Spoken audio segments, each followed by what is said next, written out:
Everyone, उम्मीद है आप सबकी पढ़ाई बहुत अच्छे से चल रही होगी। दोस्तों देखो, अब टाइम कम रह गया है, ज़्यादा ओवरथिंकिंग करने से कोई फ़ायदा नहीं। जितना हो सके कंटेंट रीड करो, जितना हो सके समझो, क्योंकि इकोनॉमिक्स में 4 ऑप्शन होते हैं।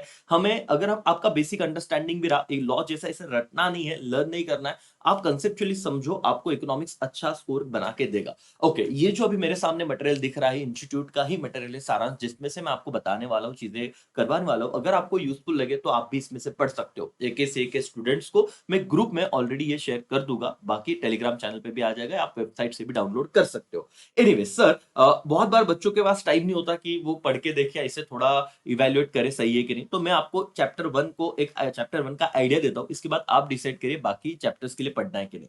देखो, हमारे चैप्टर वन का नाम है इकोनॉमिक्स का बिजनेस इकोनॉमिक्स करके, ठीक है। तो अब दो पार्ट होते हैं। पहला एक नॉर्मल इकोनॉमिक्स की हम बात करते हैं और इसका ही एक ब्रांच है सर, बिजनेस इकोनॉमिक्स। तो इकोनॉमिक्स किसके साथ डील करता है? सिर्फ इकोनॉमिक की बात हो रही है। Economic deals with the problem and question that affect the almost all kind of individuals in their capacity as a consumer हो, प्रोड्यूसर हो, सबके साथ डील करेगा economics. Therefore economic literacy is essential for everyone. ठीक है, सबको ये पता होना चाहिए, लिटरेसी होना चाहिए, इकोनॉमिक्स का अंडरस्टैंडिंग होना चाहिए, मान लिया sir. But what is business economics? So business economics may be the defined as use of economic analysis to make business decision involving best use of organization scarce resources। जो limited resources है organization के पास, उसको कैसे हम अच्छे तरीके से use करें और उसका बेनिफिट ऑर्गेनाइजेशन को ज्यादा से ज्यादा हो। तो बिजनेस डिसीजन के लिए हम लोगों को बिजनेस इकोनॉमिक्स रीड करना है बहुत। अच्छा, इसमें क्या क्या है? तो डेफिनेशन, स्कोप, नेचर और प्रॉब्लम्स, इसको आगे मैं बताऊंगा। देखिए, एक चैप्टर आपका अगर क्विकली रिवाइज होता है तो अच्छी बात है ना। अब देखो, यहां पे स्कोप में माइक्रो और मैक्रो वगैरह दिया, लेकिन अब मैं आपको बताता हूं ये पर्टिकुलर पैरा पढ़ के आपको क्या चीजें आपके ध्यान में आ सकती है। सबसे पहले एक बुक का नाम दिया है, an inquiry into the nature and causes of the wealth of nation, जो पब्लिश हुआ था 1776 में। उसको अगर शॉर्ट में हमें बोलूं तो द वेल्थ ऑफ नेशन के नाम से जाना जाता है। कौन से इकोनॉमिस्ट ने इस बुक को मतलब कि इंट्रोड्यूस किया था, किसने यहाँ पे इस पे काम किया था? तो नाम आता है एडम स्मिथ, जिन्हें कंसिडर किया जाता है one of the most modern work of economics. काम करने के लिए इन्हें जाना जाता है। तो सर बेसिक चीजें रिवाइज होगी, बुक का नाम हमें समझ में आ गया, कौन सी ईयर में पब्लिश हुआ था, किसने दिया था भाई, एडम स्मिथ। तो अगर ऐसे कोई इकोनॉमिक्स के नाम दे इस बुक को, मतलब एक स्टेटमेंट आ जाए और 4 इकोनॉमिस्ट का नाम आ जाए, तो एडम स्मिथ हमें याद रहेंगे। ठीक है, अब क्या देखना है? Two fundamental facts. कौन से दो फंडामेंटल फैक्ट्स है सर? सबसे पहले की जो ह्यूमन के वांट्स है, human being have unlimited wants, ठीक है sir. The means to satisfy these wants, these unlimited wants are relatively scarce। scarce मतलब क्या? Limited करके, from the subject matter of economics। तो एक सवाल आता है, क्या सवाल आता है? ये तो बनाया जा सकता है कि जो ह्यूमन वांट्स है वो डैश डैश, और जो मीन्स है मतलब उसको कंप्लीट करने के रिसोर्सेस है वो डैश डैश। तो ह्यूमन वांट्स क्या रहेंगे? अनलिमिटेड, और जो भी उसको रिसोर्सेस है वो स्केर्स मतलब लिमिटेड है। ठीक है, अब देखते हैं माइक्रो इकोनॉमिक्स का क्या कहना है।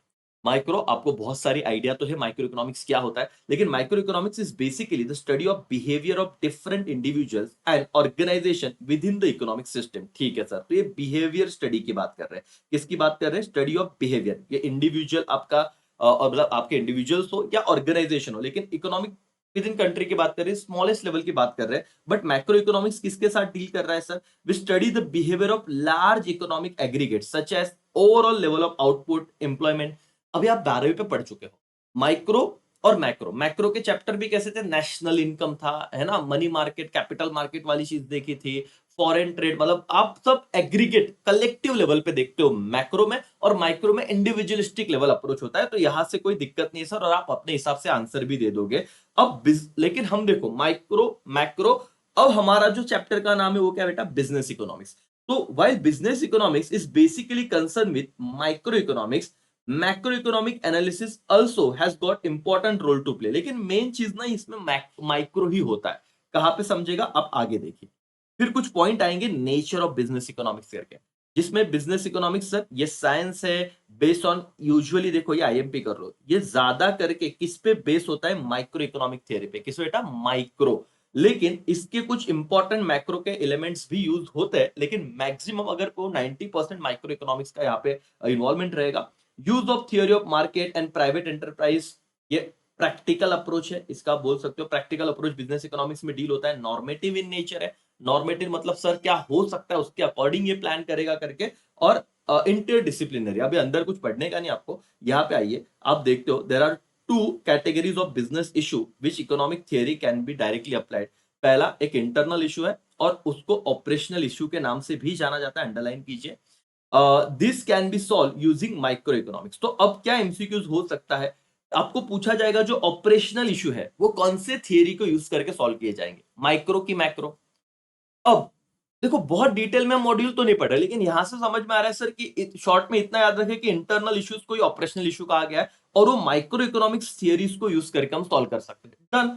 देन आफ्टर एक्सटर्नल इश्यूज, जिसे क्या कहा जाता है, इन्वायरमेंटल इश्यूज के नाम से भी जाना जाता है, और इसे कौन सी थियरी यूज करके हम सॉल्व कर सकते हैं, this can be solve using macro economics. तो देखो भाई एक चीज तो मेरे ध्यान में आ गई बहुत कम टाइम में, कि अगर मुझे पूछा गया कि जो इश्यूज है उसे दो कैटेगरी में अगर डिवाइड कर दिया गया है, एक इंटरनल और एक क्या राजा, एक्सटर्नल। इंटरनल कौन सा थियरी यूज करके सॉल्व हो जाएगा, माइक्रो। अच्छा, इंटरनल का और एक नाम क्या है, ऑपरेशनल। और एक्सटर्नल का और एक नाम क्या है राजा, इन्वायरमेंटल। ठीक है, एक्सटर्नल का इन्वायरमेंटल, और उसे मैक्रो थियरी को यूज करके हम सॉल्व करेंगे। ठीक है, in micro economics we use product pricing, consumer behaviour, जैसे डिमांड वाला चैप्टर हम पढ़ते हैं, यूटिलिटी वाला चैप्टर हम पढ़ते हैं, है ना। कंज्यूमर बिहेवियर, जब प्राइस बढ़ा तो कंज्यूमर डिमांड कम करेगा, प्राइस कम हुआ तो कंज्यूमर डिमांड ज्यादा करेगा। ओके, बिहेवियर ऑफ फर्म, मतलब ये सप्लाई वाले चैप्टर की बात होगी। फर्म मतलब जो प्रोड्यूसर्स है, अगर प्राइस बढ़ा तो सप्लाई ज्यादा करेंगे, प्राइस कम हुआ तो सप्लाई कम करेंगे, डायरेक्ट रिलेशनशिप होता है। ठीक है, factor pricing, what is factor pricing, land, labour, capital, entrepreneur, इनके रिवॉर्ड होते हैं। लैंड का जो रिवॉर्ड है उसे क्या कहा जाता है बेटा, रेंट। लेबर के रिवॉर्ड को वेजेस, कैपिटल पे इंटरेस्ट, और एंटरप्रेन्योर को profit. Location of industry, economic condition to condition of selection of क्या बेटा, पीपल। ये सारे फैक्टर्स किस में स्टडी हो गए भाई, माइक्रो इकोनॉमिक्स में स्टडी हो गया। तो माइक्रो में हम इस चीज के ध्यान देते हैं करके। व्हाट अबाउट मैक्रो, मैक्रो में हमारा जो भी अप्रोच होगा वो national income, national output, consumer behaviour, लेकिन एक कलेक्टिव होगा, एग्रीगेट होगा, इंडिविजुअलिस्टिक की बात नहीं चलेगी यहाँ पे। Overall level of saving and investment, general price level, interest rate. देखो इंडिविजुअल प्राइस ऊपर था, यहाँ पे जनरल प्राइस की बात चलेगी, और ये आपने 12th लेवल पे पढ़ा भी होगा, है ना। स्लाइसिंग मेथड, लंपिंग मेथड, ये भी आपको पता रहेगा कि जहां पे टुकड़ों में डिवाइड करते हैं उसे माइक्रो, जहां पे एग्रीगेट देखते हैं, जनरल लेवल पे देखते हैं उसे मैक्रो लेवल पे कहा जाता है। इंप्लॉयमेंट वगैरह, ठीक है, करेंसी, एक्सचेंज ऑफ करेंसी या एक्सटर्नल वैल्यू ऑफ करेंसी, ये सारी चीजें मैक्रो का पार्ट रहेगा। आप लोगों को यहाँ पे डायरेक्ट कोई एक्सप्लेनेशन वाला क्वेश्चन नहीं है, लेकिन आप अगर ऐसा बेसिक क्वेश्चन बन गया कि कौन से स्कोप में, सपोज आपको दिया कि national income, general price level, level of employment, और फिर एक आ गया प्रोडक्ट प्राइसिंग, किसको माइक्रो में डील किया जाता है, तो आप क्या करोगे, प्रोडक्ट प्राइसिंग। तो इस तरीके से आपको अगर बेसिक सवाल बना तो बन सकता है बॉस। अब यहां से देखो बहुत ज्यादा इंपॉर्टेंट चीजें शुरू हो क्या, और इस पे कहां पे एमसीक्यूज आ सकते हैं वो देखते हैं। एक इकोनॉमिक्स और एक क्या है, बिजनेस इकोनॉमिक्स। मीनिंग में अगर हम देखें, economics involve framing of economic principle to solve the economic problem, ठीक है sir. But what is business economic, ये एप्लीकेशन होगा, application of economic principle to solve the economic problem. देखो यहाँ पे फ्रेम हो रहे थे इकोनॉमिक प्रिंसिपल्स, और यहाँ पे एप्लीकेशन हो रहा है उस इकोनॉमिक प्रिंसिपल का, किस चीज को, इकोनॉमिक प्रॉब्लम सॉल्व करने का। तो अगर ऐसा कोई क्वेश्चन बन गया कि आप बताइए, जब मतलब जब कोई इकोनॉमिक प्रॉब्लम को सॉल्व करना है कोई प्रिंसिपल्स अप्लाई करके, तो उसे इकोनॉमिक कहा जाएगा या बिजनेस इकोनॉमिक कहा जाएगा, बिजनेस इकोनॉमिक। और जहां पे पॉलिसी फ्रेमिंग की बात चल रही हो, कहां पे होगा, इकोनॉमिक में करके। ठीक है, character economics, it is micro economics as well as macro economics in character, लेकिन business economics is micro economics in character. तो इसे आईएमपी कीजिए। अगर आपको कोई ऐसा सवाल आ जाता है कि business economics is dash dash in character, micro, macro और बोथ या नन, तो आप देखो कैरेक्टर की बात आएगी तो माइक्रो इकोनॉमिक्स इन कैरेक्टर, ये वाला सवाल हो गया रिवाइज करके। ठीक है, main task business economics to fulfil the need of individual as well as entities, मतलब माइक्रो मैक्रो दोनों लेवल पे चलेगा। अगर हम बात करते हैं बिजनेस इकोनॉमिक्स की, तो बिजनेस इकोनॉमिक का मेन टास्क जो है, तो proper decision making in particular business entity. तो पर्टिकुलर मतलब अगेन क्या हो गया, माइक्रो इकोनॉमिक वाला एंगल आ गया। कौन सा इकोनॉमिक वाला बेटा, माइक्रो इकोनॉमिक वाला, और क्या, डिसीजन मेकिंग। तो ये मेन टास्क है। आगे नेचर, नॉर्मल इकोनॉमिक्स में क्या है सर, मतलब इकोनॉमिक, जनरल इकोनॉमिक्स की बात करें तो it is positive as well as normative रहेगा। जबकि हम लोग अगर बिजनेस इकोनॉमिक्स की बात करें, it is only normative in nature, should be, would be वाला अगर आपने बात देखा रहेगा तो वो वाली बात चल रही है। यहाँ पे एक एमसीक्यूज भी आता है करके, ठीक है। लेकिन आईएमपी करो, जो बिजनेस इकोनॉमिक्स है वो ऑप्शन ए पॉजिटिव नेचर है, ऑप्शन बी नॉर्मेटिव नेचर है, option C both, option D none of the above. तो बिजनेस इकोनॉमिक की बात आएगी तो ओनली नॉर्मेटिव नेचर, इतना ध्यान में रखना। चलो ये भी एक चीज कवर हो गई।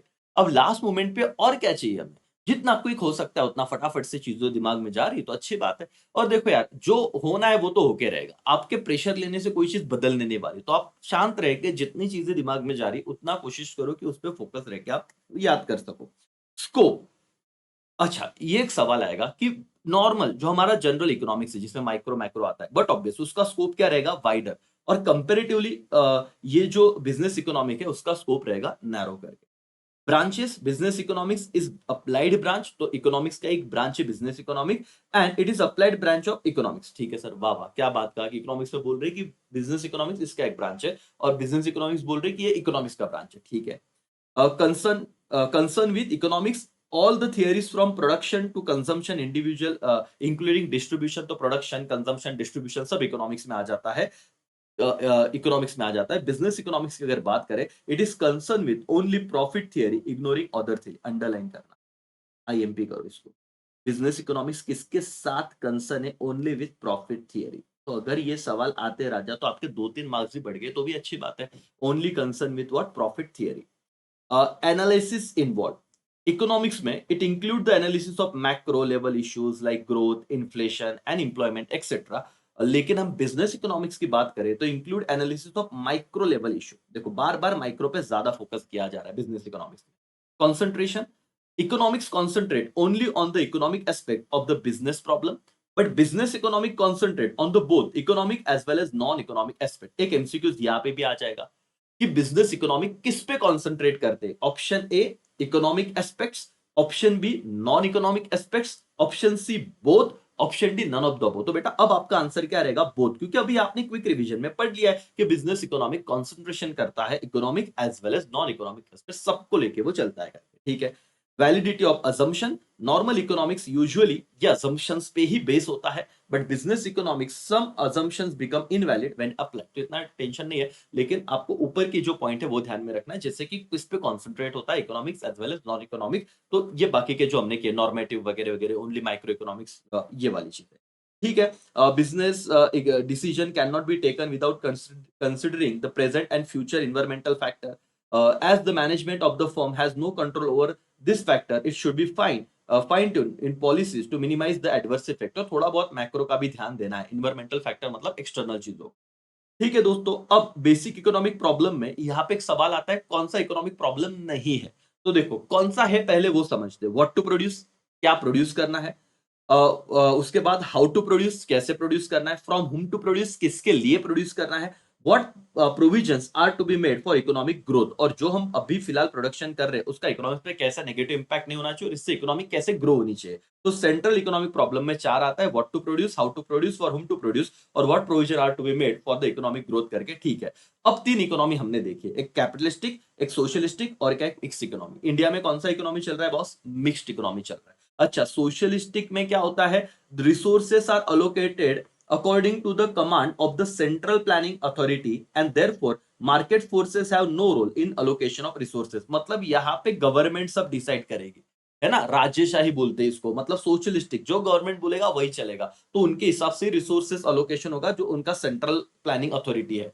What is capitalistic, private property is the क्या बेटा mainstream of the capitalism and profit motive is driving force, decision of consumer and business determine economic activity. देखो तो कहां पे कंज्यूमर का जो डिसीजन है और बिजनेस, और कहां पे प्रॉफिट मेन चीज रहेगा, तो ये जो कैपिटलिस्टिक है ना, इनका मेन मोटो ही प्रॉफिट होता है। वो चीज बनाते हैं जो लोगों को चाहिए, जहां से उनको पैसा मिलेगा। हमने जब डिटेल में पढ़ा था तो ये चीजें समझी थी, तो इसके प्रो कॉन्स दोनों है। प्रो ये भाई तो एडवांटेज होता है, डेवलप होता है कंट्री, लेकिन कौन से है कि जो गरीब लोग हैं उनके लिए फिर कोई चीज नहीं बनती, ये दिक्कत है। तो इन दोनों को जब हमने मॉड्यूल में पढ़ा था तो पॉजिटिव नेगेटिव्स दोनों ही पढ़े थे, कैपिटलिस्टिक के भी और सोशलिस्टिक के भी। तो इन दोनों के जो पॉजिटिव है वो लेके हमने मिक्स इकोनॉमी बना दिया। In mix economy the aim is to develop system which tries to include the best feature of both and control economy and market economy while excluding the demerits of both. दोनों के demerits हम हटाएंगे, दोनों के merits लेके हम mix economy बनाएंगे, जो इंडिया में मिक्स इकोनॉमी है। दैट्स ऑल, खत्म हुआ। कितना टाइम लगा? 15 मिनट के अंदर। ठीक है, तो इतना एक ओवरव्यू हो गया, और सारांश में क्या दिया ये आपको समझा। मॉड्यूल लो, खत्म करो। एक दिन से पहले आप इतना देखा तो भी चलेगा। सेकंड मीनिंग ऑफ डिमांड, मतलब डिमांड सप्लाई का वो यूनिट है, एक बार ये देखने की शुरुआत कीजिए। ठीक है, तो ये छोटा सा रिवीजन वीडियो था, आपको कैसे लगा बताइए। ठीक है, और एक चैप्टर का एक प्रेशर कम हो जाता है कि भाई हाँ, अच्छा ओवरव्यू तो ले लिया, अब मॉड्यूल से देख के कर लेंगे। और देखो बेटा, जो होना है वो तो होना है ना। आपका काम है बस डटे रहना। तो ऑल द बेस्ट, पढ़ते रहो, टेंशन मत लो। बाय बाय, टेक केयर, जय हिंद, जय भारत।